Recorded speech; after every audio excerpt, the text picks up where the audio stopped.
أبي فاطمة محمد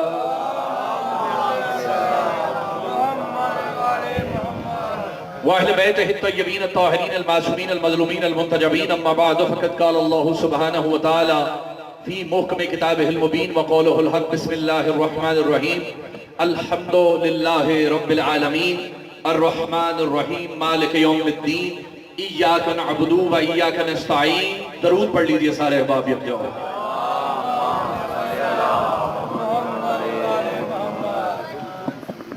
سب سے پہلے تو اس دعا کے ساتھ آغاز کرنے لگا ہوں مجلس کا کہ پروردگار عالم اس مجلس کی جو صحیح بانیاں تھیں جن کی محنت سے یہ فرش اعضا بچتی تھی، جنہوں نے اپنی اولاد کی تربیت ایسے کی، میری مراد علی بھائی کی والدہ ہے، پروردگار اس ذکر کا صدقہ جو اس منبر سے ہوتا رہے گا، یہاں اس جگہ سے اور ہوتا رہا، ان کے درجات کو بلند فرما، خانوادے کو صبر جمیل عطا فرما. اور یہ ہماری امام حسین سے والہانہ محبت بھی ہے کہ ہم سارے غم پیچھے کر دیتے ہیں جب غم حسین سامنے آتا ہے. تو پروردگارہ اس دعا کے ساتھ کہ میرا مولا ان کے درجات بلند فرمائے. یقیناً کنیزی سیدہ زہرا سلام اللہ علیہا میں تھیں اور جوار سیدہ میں ہی ہیں، یہ ہمارا کامل عقیدہ ہے. اور انشاءاللہ وادی سلام سے اس مجلس کو براہ راست سن بھی رہی. درود پڑھ دیجئے بلند آواز سے سارے احباب یک جاؤ.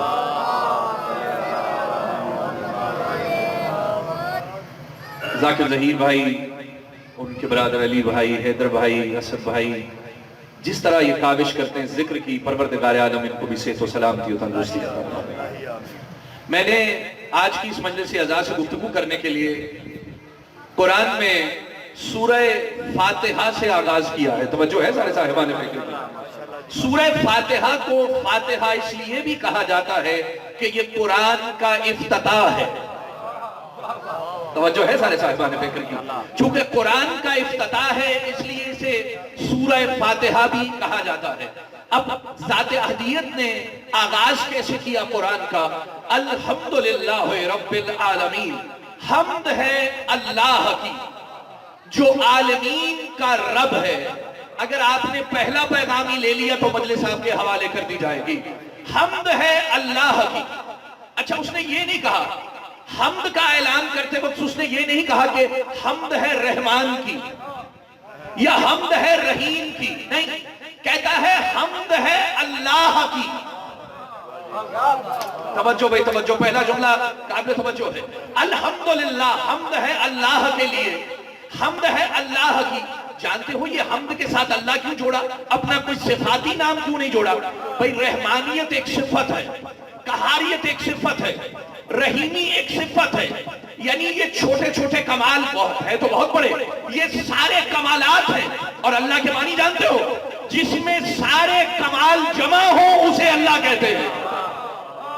جسے میں سارے کمال جمع ہو اسے اللہ کہتے ہیں. تو اس نے کہا حمد ہے اللہ کی، یعنی حمد ہے کمال والے کی.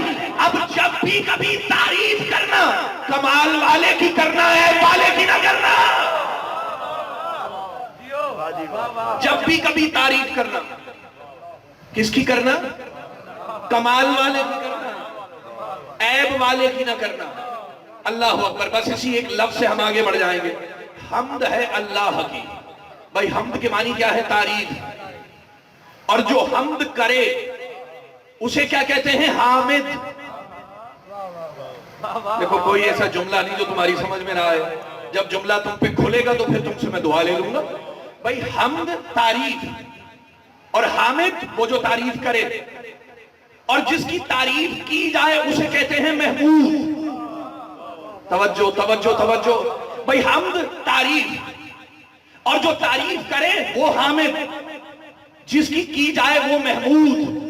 یعنی ہم ہیں سارے حامدین، اللہ کی تعریف کرنے والے. توجہ ہے، ہم ہیں سارے حامدین. بھئی اس محمود کی تعریف کرنے والے وہ ہے صاحب حمد. بھئی حمد کے معنی تعریف، ہم تعریف کرنے والے، اور جس کی حمد کی جائے وہ ہوتا ہے محمود. اب محمود حبیب کا نام رکھا محمد.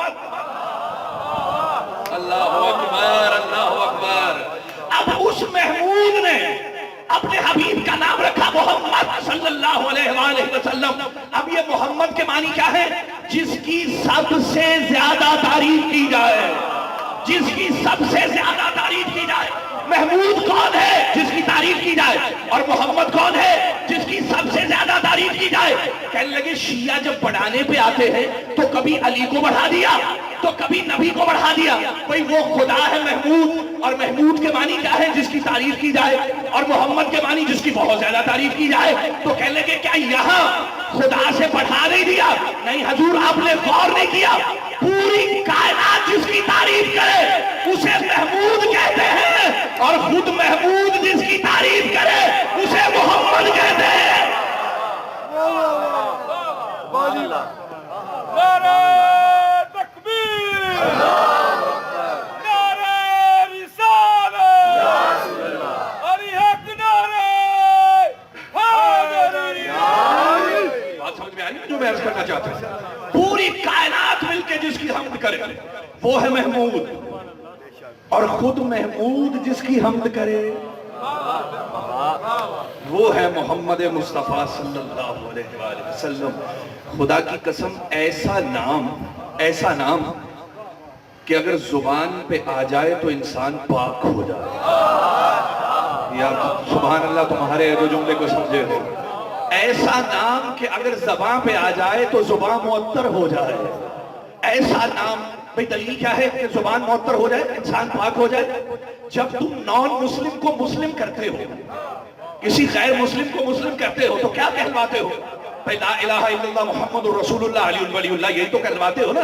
تو جس کا نام لیتے ہی زبان نہیں کلی وجود کھل جائے. نہیں ابھی جملہ میں نے تمہیں بتانا ہے. دیکھیے، مومن ہوتا ہے پاک اور کافر ہوتا ہے نجس. ادھر اسم محمد مصطفیٰ صلی اللہ علیہ وآلہ وسلم اس کی زبان پہ آیا اور وہ نجاست سے طہارت میں داخل ہو گیا. وہ نجاست سے طہارت میں داخل ہو گیا. اب میں تمہیں لمحہ فکریہ دینے لگا ہوں. وہ محمد مصطفیٰ جس کا اسم اتنا پاک ہے اس کا جسم کتنا پاک ہے. اللہ اکبر اللہ اکبر. یعنی کہنا یہ چاہ رہا ہوں کہ جس کا نام لینے سے بندہ طہارت میں داخل ہو جاتا ہے اس کے دل کو دھونے کی ضرورت کیسے پڑ گئی؟ اللہ اکبر. یار کچھ عرض کرنا چاہ رہا ہوں جوہری آپ سے. ایسا نام کہ اگر لیا جائے تو انسان نجاست سے طہارت میں داخل ہو جائے. ایسا نام. اور کسی نبی کا نام آپ جانتے ہیں، کسی فرد بشر کا بھی نام، اس نام سے پہلے اللہ نے کسی کا نام محمد نہیں رکھا. توجہ ہے. اب میں ایک نئی منزل کی طرف سفر کرنے لگا ہوں اور پوری توجہ چاہیے ایک ایک بندے. کسی کا نام پہلے محمد نہیں رکھا. جب میرا نبی ظاہری طور پہ دنیا میں آیا نام رکھ دیا محمد. اللہ اکبر. جب میرا نبی ظاہری طور پہ دنیا میں تشریف لائے تو نام رکھ دیا محمد. اس سے پہلے کسی نبی کا، کسی فرد بشر کا نام نہیں رکھا میرے اللہ نے، بلکہ 1000 پردوں میں لوح محفوظ پہ اس اسم کو چھپا کے رکھا. 1000 پردوں میں لوح محفوظ پہ اس اسم کو چھپا کے رکھ دیا. تو جب رسول خدا ظاہری طور پہ تشریف لے آئے تو نام رکھ دیا محمد صلی اللہ علیہ وآلہ وسلم. تو پھر مجھے ایک جملہ کہنے دیجئے. بھئی جب ظاہری طور پہ دنیا میں آئے تو نام رکھ دیا. یہ نام رکھا کس نے تھا؟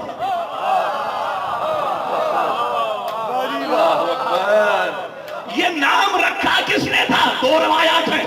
یا جناب عبد المطلب نے رکھا یا جناب ابو طالب نے رکھا. تو پھر مجھے جملہ کہنے دیجئے جو خلاؤں کو چیر کر لوح محفوظ سے اس میں محمد پڑھ سکتا ہے، لا الہ الا اللہ نہیں پڑھ سکتا.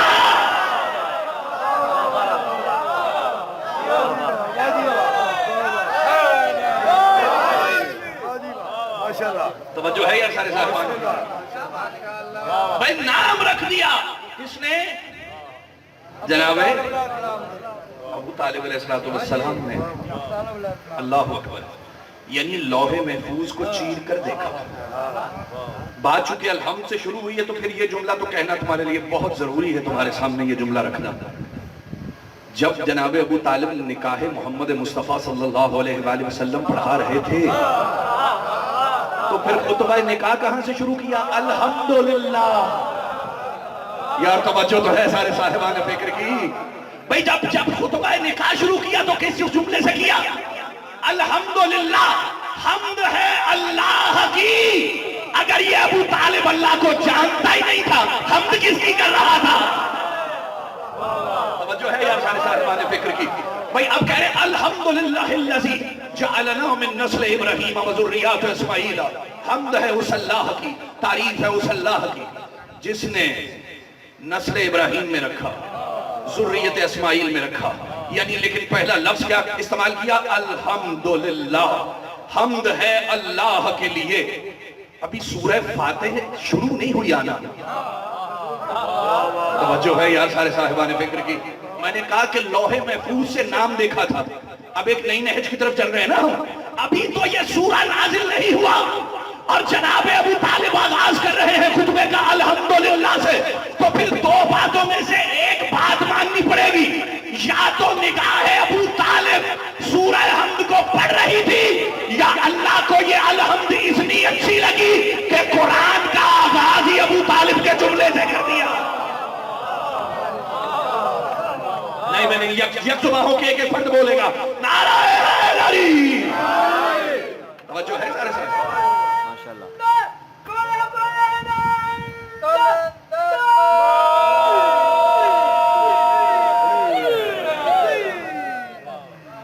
کیا کریں، پلٹ کے ہم شخصیت جناب ابو طالب پہ آ جاتے ہیں. خدا کی قسم جناب ابو طالب کو کافر کہنا یہ انڈائریکٹ توہین رسالت ہے. یار میرا جملہ سمجھ رہے ہیں میرے سارے سامنے جو میں عرض کرنا چاہ رہا ہوں؟ یہ انڈائریکٹ توہین رسالت ہے. یہ جملہ میں نے کیوں کہا؟ دیکھیے میرے نبی کیوں تشریف لائے اس دنیا میں؟ تبلیغ توحید کے لیے، یہ بتانے کے لیے کہ اللہ کیا ہے. یہی بتانے تشریف لائے نا.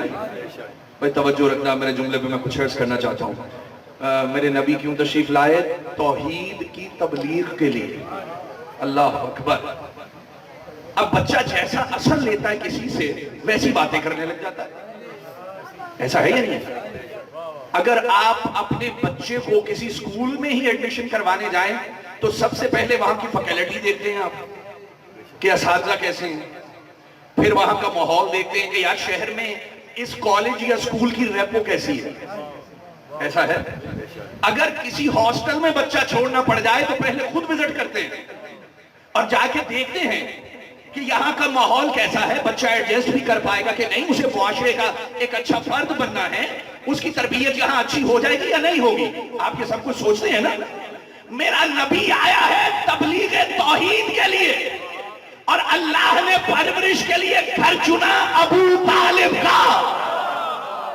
یا اللہ کچھ عرض کرنا چاہ رہا حسن جوہری آپ سے. یعنی تربیت کے لیے گھر کس کا چنا جا رہا ہے؟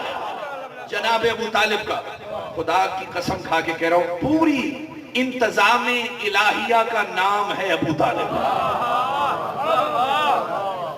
اگر آپ جملہ محسوس کریں، انتظام الہیہ کا نام ہے ابو طالب. اگر آپ اب جملہ سمجھ پائیں گے تو میں کچھ عرض کروں گا. اب تبلیغ کرنی ہے توحید کی. میرے نبی طے ہو گیا نا، یہ بات تو طے ہو گئی کہ توحید کی تبلیغ کرنی ہے میرے نبی نے. اور جب وہ پیغام آیا میرے رسول خدا تک کہ بھئی اب وہ وقت آ گیا کہ یہ پیغام سنا دیجئے اور اپنے اقربا کو بلوائیے، تو وہ پہلی مرتبہ رسول خدا نے دعوت ذوالشیرہ کی بات کر رہا ہوں، توجہ تو ہے نا. پہلی مرتبہ اب کہا کہ پیغام پہنچا دیجئے. تو رسول خدا نے علی المرتضیٰ سے کہا کہ سب کو اکٹھا کر کے لائیے، انہیں آج پیغام دینا. اور یہ دعوت ذوالشیرہ کس کے گھر ہوئی؟ جناب ابو طالب کے گھر. ابھی جو جملہ آئے گا اسے ذہن نشین کر کے رکھنا، ضائع مت کرنا. مختصر کر رہا ہوں، بس سارے سرداران قریش آئے، رسول خدا اٹھ کے کھڑے ہوئے پیغام دینے لگے. ایک مرتبہ ابو لہب اٹھا، اس نے رسول کی بات کو کاٹا اور سب کو لیا اور چل دیا. پہلے دن پیغام محمد مصطفیٰ صلی اللہ علیہ وآلہ وسلم نہیں پہنچا تھا. بھائی توجہ، جملہ ضائع نہ جانے پائے گی میری آپ سے گزارش ہے، توجہ بھائی۔ پہلے دن کیا ہوا؟ شیطان تو چاہتا ہے کہ یہ پیغام نہ ہی پہنچے، ایسا ہے یا نہیں ہے؟ پہلے دن کیا ہوا؟ اب وہ شیطان ابو لہب کی صورت میں اٹھا، سب کو برگلایا، لے کے نکل گیا۔ تو اب میں ہاتھ جوڑ کے عرض کروں، پہلے دن شیطان کامیاب اور مشن محمد نہیں مکمل ہوا۔ میں ڈر کے نہیں کہہ رہا ہوں، چونکہ ایسا ہی ہوا۔ اچھا اب دوسرا دن آیا، پھر سب کو اکٹھا کیا، پھر سب کو کھانا کھلایا۔ اب دوسرے دن ابو جہل اٹھا، شیطان کی صورت میں اٹھا، اور پھر سب کو لے کے چل دیا۔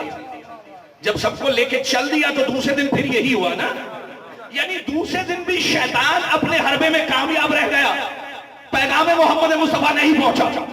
پھر تیسرے دن علی ڈور ٹو ڈور گئے، گھر گھر گئے، سب کو اکٹھا کیا، محمد مصطفیٰ کے سامنے کھڑا کیا۔ جب کھانا کھا کے سب جانے لگے، ایک مرتبہ ابو لہب اٹھا، اس سے پہلے کہ ابو لہب اٹھتا جناب ابو طالب اٹھے، کہا بیٹھ جا۔ توجہ بھائی توجہ، کوئی جملہ کہہ رہا ہے کہ بیٹھ جا، اپنی اوقات دے اور میرے بھتیجے کا قد دے۔ آج اگر کوئی محمد مصطفیٰ کی بات سنے بغیر چلا گیا، یہ پہلا موقع تھا کہ جناب ابو طالب کا ہاتھ تلوار کی طرف گیا ہو۔ اگر کوئی بات سنے بغیر چلا گیا، بھائی بیٹھ کے بات سنو۔ تو اب تیسرے دن کیا ہوا؟ شیطان ناکام ہو گیا، مشن محمد کامیاب ہو گیا۔ کس کی وجہ سے؟ بھائی اب جملہ ضائع نہیں جانا چاہیے۔ پہلے دن کیا ہوا؟ شیطان کامیاب، مشن محمد ناکام۔ دوسرے دن شیطان کامیاب، مشن محمد ناکام۔ لیکن تیسرے دن شیطان ناکام، مشن محمد کامیاب۔ اور کس کی وجہ سے کامیاب؟ ابو طالب کی وجہ سے کامیاب۔ تو جس کو ابو طالب نے ناکام کیا ہو، وہ ساری زندگی اسے کافر نہیں کہے گا تو کیا کہے گا؟ ماشاءاللہ۔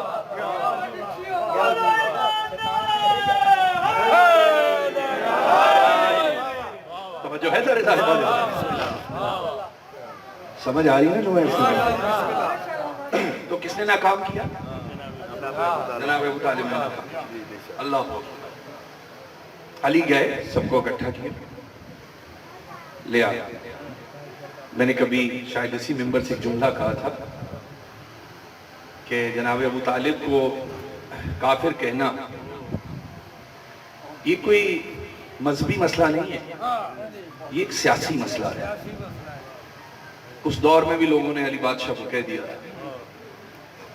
یا علی ابو فی النار استغفر اللہ ربی واتوب علیہ، کہ علی تیرا باپ جہنمی ہے، نعوذ باللہ من ذالک۔ کسی نے ایسے جملے کہہ دیے تھے تو کوئی مصلحت ہوگی، مولا متقیان نے اسے جواب نہیں دیا۔ پھر ایک دفعہ اس نے کہہ دیا یا علی ابو فی النار نعوذ باللہ من ذالک، تیرا باپ جہنمی ہے۔ کوئی سبب ہوگا، علی نے جواب نہیں دیا۔ اب ایک مرتبہ اس نے بھرے مجمع میں کہہ دیا کہ علی تیرا باپ جہنمی ہے۔ اب چونکہ مجمع میں کہا تو جواب تو دینا بنتا ہے نا علی مرتضیٰ کا۔ ایک دفعہ اسے ہلا کے کہنے لگے تو نے رسول کو یہ کہتے نہیں سنا کہ یا علی انتا قسیم النار والجنہ، علی تو جنت دوزخ بانٹنے والا ہے۔ آج سے میرے باپ کی فکر چھوڑ دے، اپنے کی شروع کر دے۔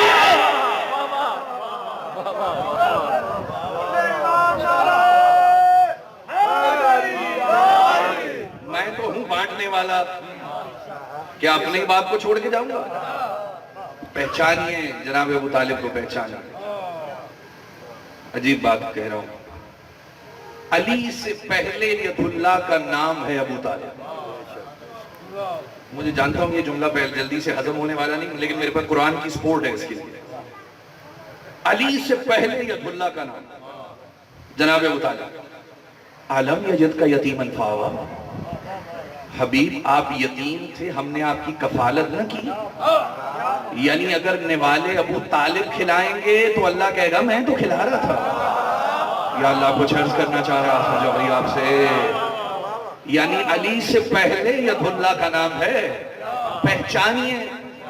اب دلیل دوں تو اور تمہارے سامنے بات واضح ہو جائے گی، خدا کی قسم۔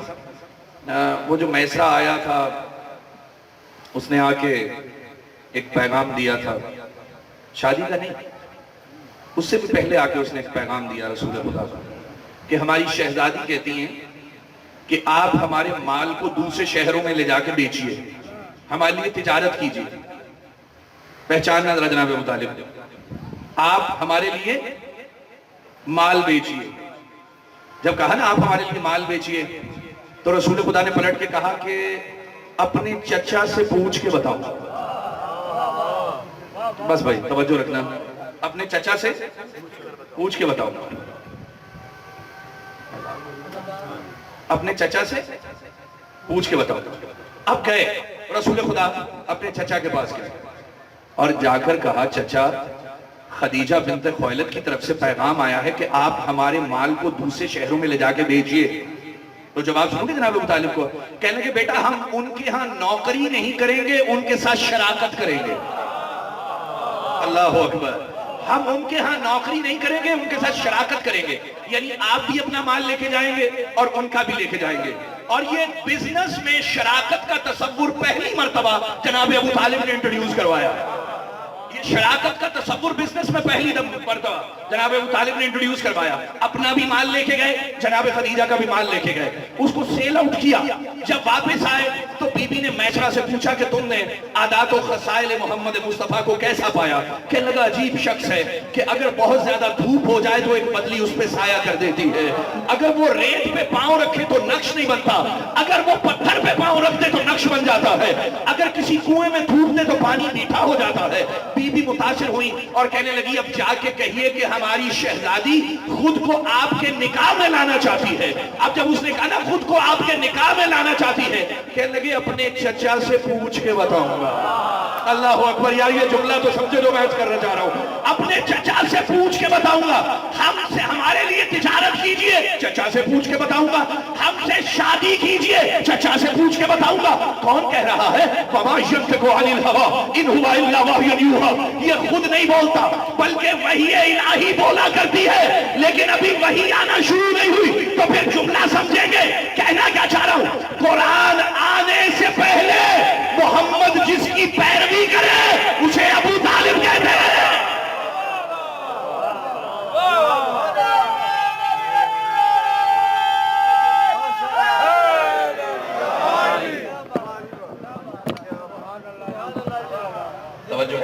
بسم اللہ جی بسم اللہ. بس خدا کی قسم انڈائریکٹ توہین رسالت جناب ابو طالب پہ کفر کے فتوے لگے. اب سمجھ میں آئی؟ کیا میرا نبی کسی کافر کی پیروی کر سکتا ہے؟ استغفر اللہ ربی واتوب علیہ. تو یہ انڈائریکٹلی توہین رسالت ہوئی یا نہیں؟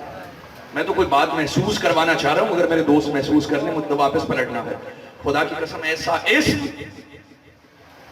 کہ اللہ جب بھی کبھی بات کرتا، چونکہ خدا ہے، قرآن میں نبیوں کا نام لے لے کے بات کرتا. یا عیسیٰ انی متفقیق و رافعک الیہ، اے عیسیٰ ہم تمہیں رفعت بخشنے والے ہیں آسمان کی طرف. اے عیسیٰ توجہ ہے. یا آدم اسکن انت و زوجک الجنہ، اے آدم جاؤ تم اور تمہاری زوجہ جا کے جنت میں رہو. اے آدم. یا موسیٰ انی انا اللہ، اے موسیٰ میں تیرا رب بات کر رہا ہوں. اے موسیٰ، اے عیسیٰ، اے آدم، اے کہہ کے بات کرتا ہے. اسے روکے بھی کون؟ قادر مطلق ہم سب کا خالق، انبیاء کا خالق ہے، اسے کون روکے؟ لیکن چیلنج کر رہا ہوں پورے قرآن میں دکھاؤ کہیں کہا ہو اے محمد. جو ہے یہاں سارے سلمان فکر کی بھائی پورے قرآن میں کہیں نہیں ملا کہ نبی کو کہا ہو اے محمد، نہیں کہا. کل دو طریقوں سے بات کرتا ہے جب بھی حبیب سے بات کرتا ہے، یا عہدے سے بات کرتا ہے یا محبت سے بات کرتا ہے. اللہ اکبر. یا عہدے سے بات کرتا ہے یا محبت سے بات کرتا ہے. جب عہدے سے بات کرتا ہے تو کہتا ہے یا ایھا النبی، اے نبوت والے، یا ایھا الرسول، اے رسالت والے. اور جب کبھی پیار آتا ہے تو کہتا ہے یاسین، اے سید و سردار، طٰہٰ، اے طیب و طاہر، یا ایھا المدثر، اے کمبل کے اوڑھنے والے، یا ایھا المزمل، اے چادر کے اوڑھنے والے. یعنی کہنا یہ چاروں کل دو طریقوں سے تو باتیں کرتا ہے، بس کہہ کے بات نہیں کرتا، یا عہدے سے بات کرتا ہے یا پھر پیار سے بات کرتا ہے، یا ایھا المدثر اے کمبل کے اوڑھنے والے، یا ایھا المزمل اے چادر کے اوڑھنے والے۔ اس کا مطلب ہے اللہ صرف محمد مصطفیٰ پہ نگاہ کرے ہوئے نہیں ہے، محمد کی ایک ایک ادا پہ نگاہ ہے۔ یا اللہ، کوئی جملہ کہنا چاہ رہے ہیں آصف جوہری ان سے؟ بھئی ایک ایک ادا پہ نگاہ ہے۔ کتنی دیر اوڑھی ہوگی چادر میرے نبی نے؟ اللہ اکبر، جملہ ضائع نہیں جانا چاہیے۔ کتنی دیر تک اوڑھی ہوگی چادر؟ جب کبھی باہر نکلے چادر اوڑھ لی، اگر کبھی جھاڑے کا موسم آیا، سردی کی لہر آئی تو پھر کمبل ذرا بھاری ہے اوڑھ لیا، ایسے ہی ہوا نا، اور گھر گئے تو اتار دیا۔ چھوٹا سا رشتہ ہے کمبل اور چادر کا رسول سے، یعنی کچھ دیر کا رشتہ ہے۔ یار بات تو سمجھ رہے ہو میں جو عرض کرنا چاہ رہا ہوں؟ تھوڑی سی دیر کا رشتہ ہے چادر اور کمبل کا، لیکن اللہ کی نگاہ میں اتنا محبوب ہے کہ قرآن کی آیات میں چادر کا بھی ذکر کرتا ہے، کمبل کا بھی ذکر کرتا ہے۔ وہ کمبل جو تھوڑی دیر کے لیے محمد کو چھپا لے وہ تو محبوب ہو جائے، اور جو 14 برس چھپا کے رکھے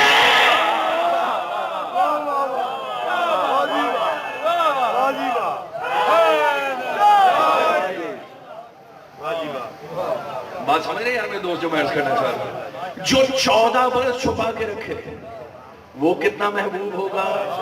اللہ اکبر۔ اسی لیے قرآن نے سب کے مان توڑ دیے ایک مرتبہ۔ سورہ آل عمران کی آیت مبارکہ نمبر 144 میں ارشاد ہوا، وما محمد الا رسول، محمد کچھ نہیں ہے سوائے اس کے کہ میرا رسول ہے۔ توجہ بھائی، تھوڑی دیر کے لیے تو پریشان ہوں گے نا، سارے کے سارے رشتے ہی توڑ کے رکھ دیے نبی کے، لیکن ذرا سمجھو خدا کی قسم یہ جملہ کیا کہا ہے قرآن میں، وما محمد الا رسول، میرا محمد کچھ نہیں سوائے اس کے کہ اللہ کا رسول ہے۔ اگر اب میں بات کو پلٹ کے کہوں تو اللہ یہ کہنا چاہ رہا ہے کہ کسی بیٹی کا باپ نہیں ہے، میرا رسول ہے۔ بسد معذرت بھائی مجھے معاف کرنا، کسی بیٹی کا باپ نہیں ہے، میرا رسول ہے۔ وما محمد الا رسول، سوائے اس کے کچھ نہیں کہ میرا رسول ہے۔ کسی نواسے کا نانا نہیں، سوری، میرا رسول ہے۔ کسی چچا زاد کا بھائی نہیں ہے، داماد کوئی بھی ہو اس کا ہو، لیکن میرا رسول ہے۔ یار توجہ تو ہے سارے صاحبان پہ۔ کسی بیٹی کا باپ نہیں ہے، فقط میرا رسول ہے۔ کسی نواسے کا نانا نہیں ہے، میرا رسول ہے۔ کسی چچا زاد کا بھائی نہیں ہے، میرا رسول ہے۔ پروردگار کہنا کیا چاہ رہے ہیں؟ کہہ رہے بتانا یہ چاہتا ہوں سمجھ جاؤ کہ اگر کسی کا ہاتھ اٹھا کے بتلائے تو یہ نہ سمجھنا کہ کسی چچا زاد کی محمد میں اٹھایا ہے، یہ رسول اٹھا رہا ہے۔ اور اگر کسی کو سواری بن کے اوپر بٹھایا ہے تو کوئی نانا نہیں بٹھا رہا، یہ رسول بٹھا رہا ہے۔ اور اگر کسی کے آنے پہ اٹھ کے کھڑا ہوا، باپ نہیں رسالت کری ہوئی ہے۔